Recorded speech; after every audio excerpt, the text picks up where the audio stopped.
How's everybody doing? Good summer? It's good to see everybody. Obviously, huh? Yeah.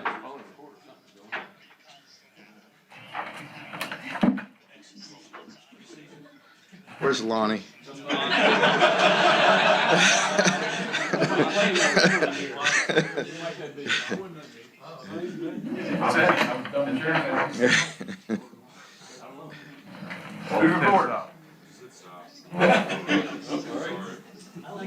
He's claiming it.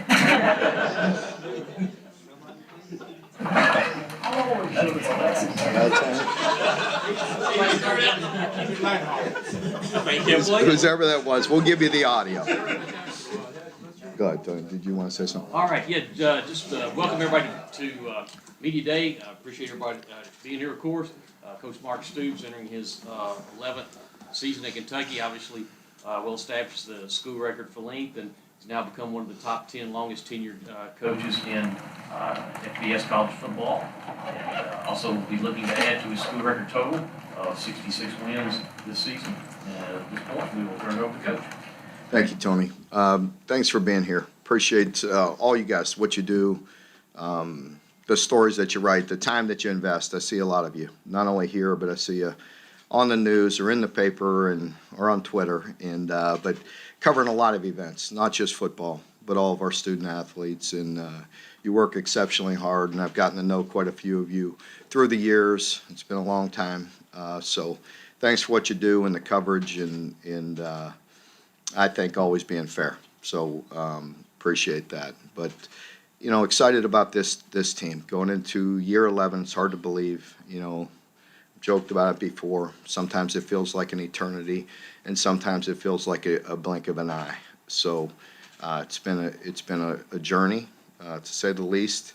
I think the times are very different right now than when I stepped into this job, and as I mentioned many different times, you better be ready and willing to adapt and to change, or else you will be irrelevant very quickly.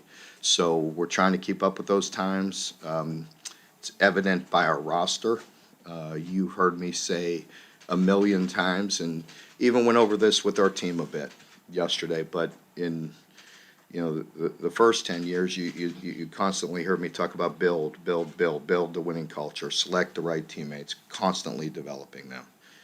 And things are different. We have to do that very quickly now.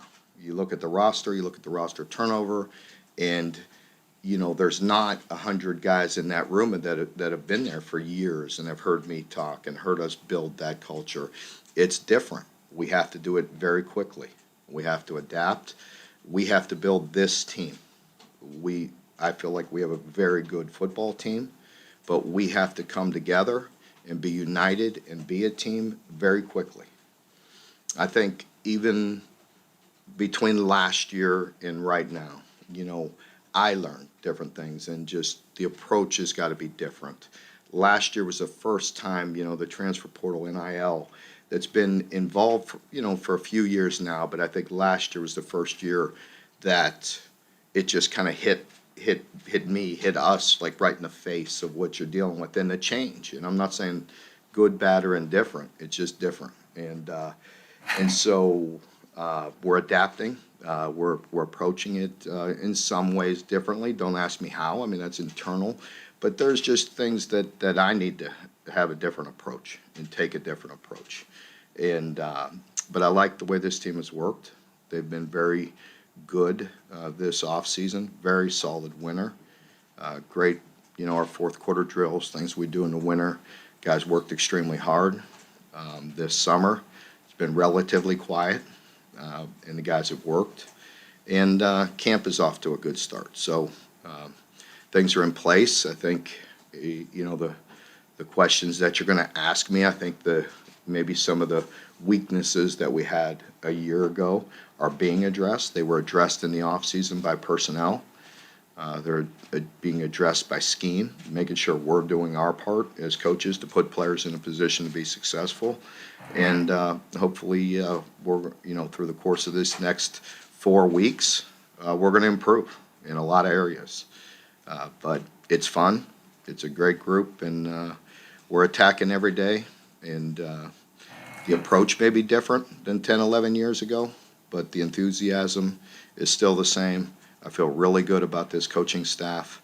I greatly appreciate the work that they put in because it is different. The time with recruiting is way different. You know, the sacrifices that coaches have to make, it's year round. And so it really doesn't stop. And our group has been tenacious in their approach, in sacrificing their time. And it is what it is as far as that goes. But it's challenging to say the least with your assistant coaches and with your time demands. So, but we're not here to complain about any of that. We're here to build up this year's football team, and again, it's a really good group. I feel like we have a really solid team. So I'll open it up. Mark, health-wise, is everybody being Yeah. expected to be practiced to start this week? Yeah, we're in pretty good shape. You'll see a guy or two out there today that just got a little nagging injury yesterday that you're going to miss out there practice today. Won't take you long to figure it out, but he shouldn't be out but 2-3 days, hopefully. A little soft tissue injury. One thing about our strength and conditioning team, they're amazing, and I wouldn't change them for anybody. But we push it pretty hard through the summer, and I can't blame this one on them. But we had a couple soft tissue injuries late in the summer, but our guys work exceptionally hard at speed development and pushing it to that limit of not training or overtraining them, but pushing their mobility and their speed development. Coach, that indoor practice facility's gonna be really enhance your program. Yeah, thanks. I meant to mention that in my opening statement. But it is one of a kind. It's beautiful. There is a ton of space. We had to go in there already this year, yesterday morning. Right now, we're still finishing some summer school. So our schedules are a little goofy, so we have to go real early in the morning on certain days. And had to go in there already, and it was wonderful.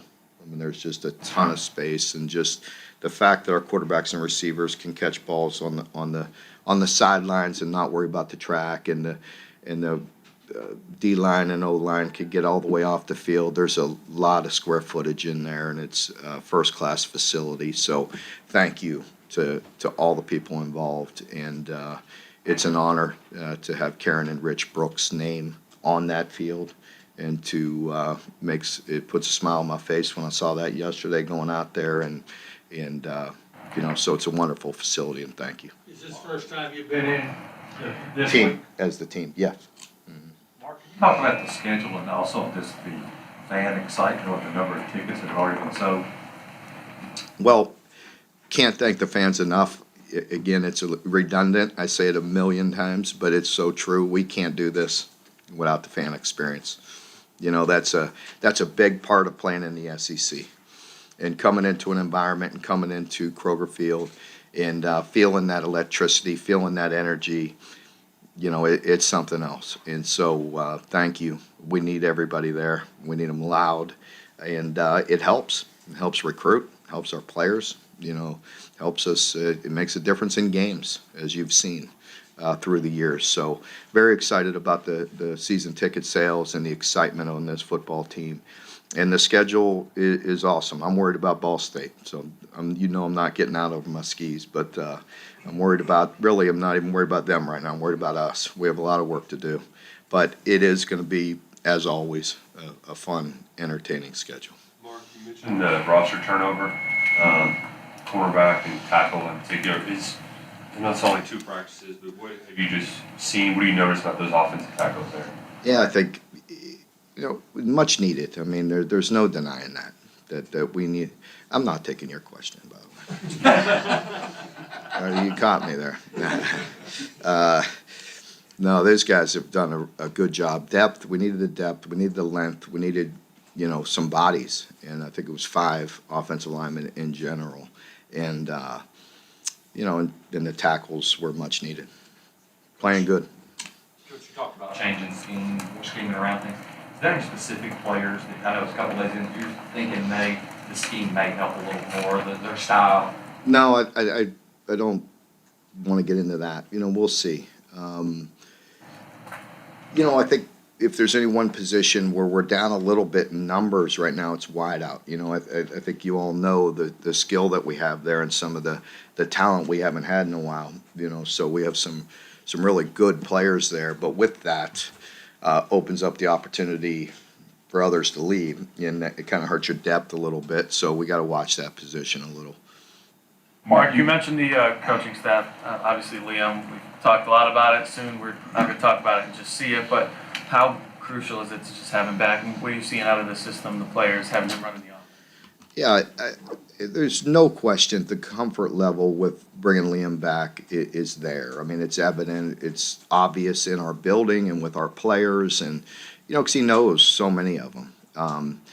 But he has that energy, and again, I don't want to put any and all problems on a previous coach. That's on me. Things that have happened a year ago. The areas where we fell short, are a lot of them are within the program, and that's I'll shoulder that. And but with Liam, he brings an energy, he brings a confidence. The difference is this time compared to the first go around is he is a proven. He's proven himself that he could be successful in the SEC. When I hired him the first time, he hadn't had that proof yet. I believed him, or I wouldn't have hired him. But I think this time, I think you could feel that confidence, and I like the creativity. We have to play to our strengths and be adaptable, and he does that very well. Mark, you mentioned And the about salt. depth with offensive line, in particular, Nicholas Hall, who had moved on season situation, how far is he ready to come back, something back? Yeah, Nick had an injury, and I think he is going to have to take a medical red shirt. So Nick would lose another tackle there that had some promise, but had an injury and is going to have a hard time coming back from that. Mark, you mentioned the soft tissue injuries here at the start of the season. What role does the data coming out of the exercise science and sports science programs, what role does that play in the program as we approach the season? It plays a big role. It still does. If you recall, when I came here day one, I was probably as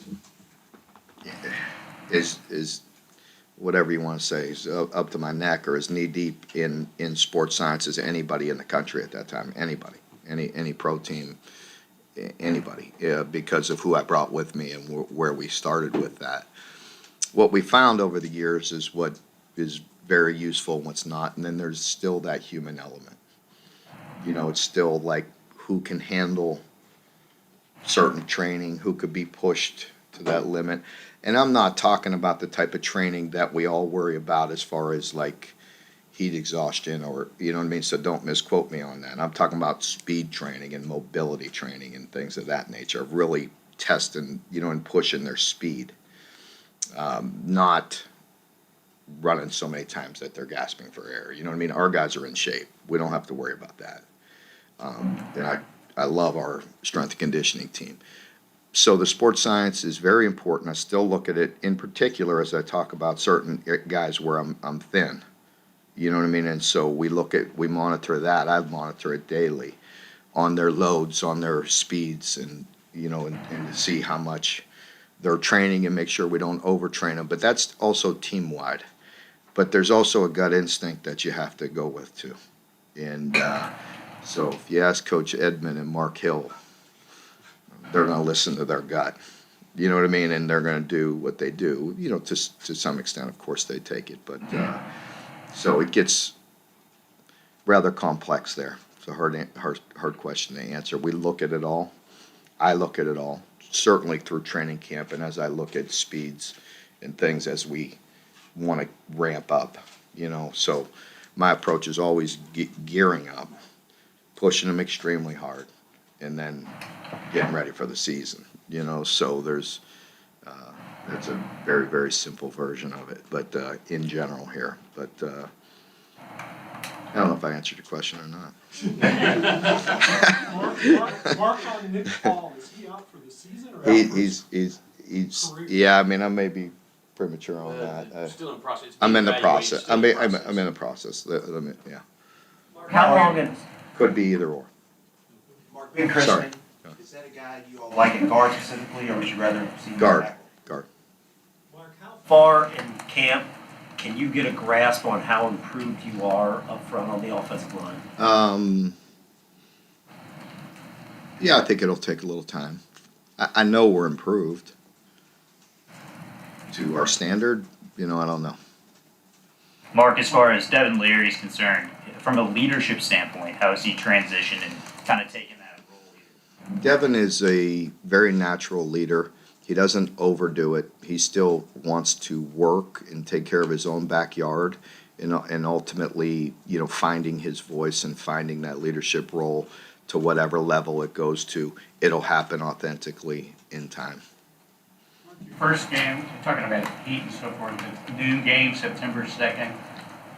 Do you want heat like we've had here recently up until this week or not? And what kind of measures do you take when you're trying to practice in mid-90s? Yeah, I think, well, the last part of your question is the most significant, as far as precautions and watching that. I mean, you absolutely have to, and you have to take that very serious when you have some of the heat that we've had. Even going in the indoor yesterday was different than being outside because of the humidity in there with all those bodies, and that's different than some of the outside heat. But I think the biggest thing with precautions is listening to my trainers and making sure we have built-in breaks and making sure they're hydrated. And the players have to do a great job on their own, and we talk about that often. But young men will be young men. Some of them take it very serious and eat the right foods and hydrate and do all the things necessary to take care of their body.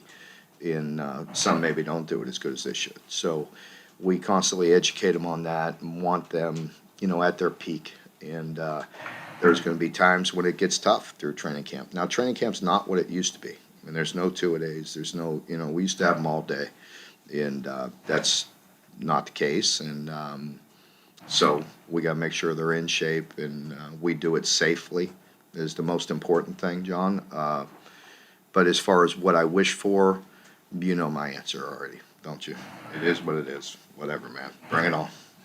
Mark, you coaches often talk about making that jump, a player from his first year to the second year, big jump. What do you expect of Dion, and how can he add to what he showed some those levels? Well, the first thing I noticed with Dion is he's got some natural leadership qualities, so everybody looks at his physical stature and the way he plays, but maturity and growth, in that way is extremely important. And he, even as a freshman, he had a way, if you watch him, to lead without being overly vocal. And I appreciate that about him because he's really a team guy.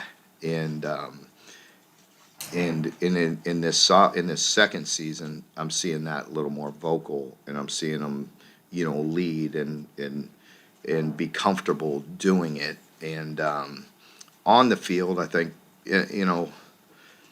it'll translate. I mean, because he's had a full off season. He's had the strength and conditioning. He looks quick. He looks in shape.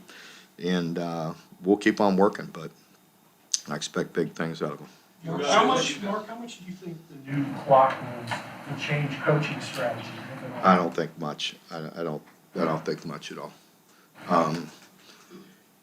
The strategy, I many of you will act like I don't, but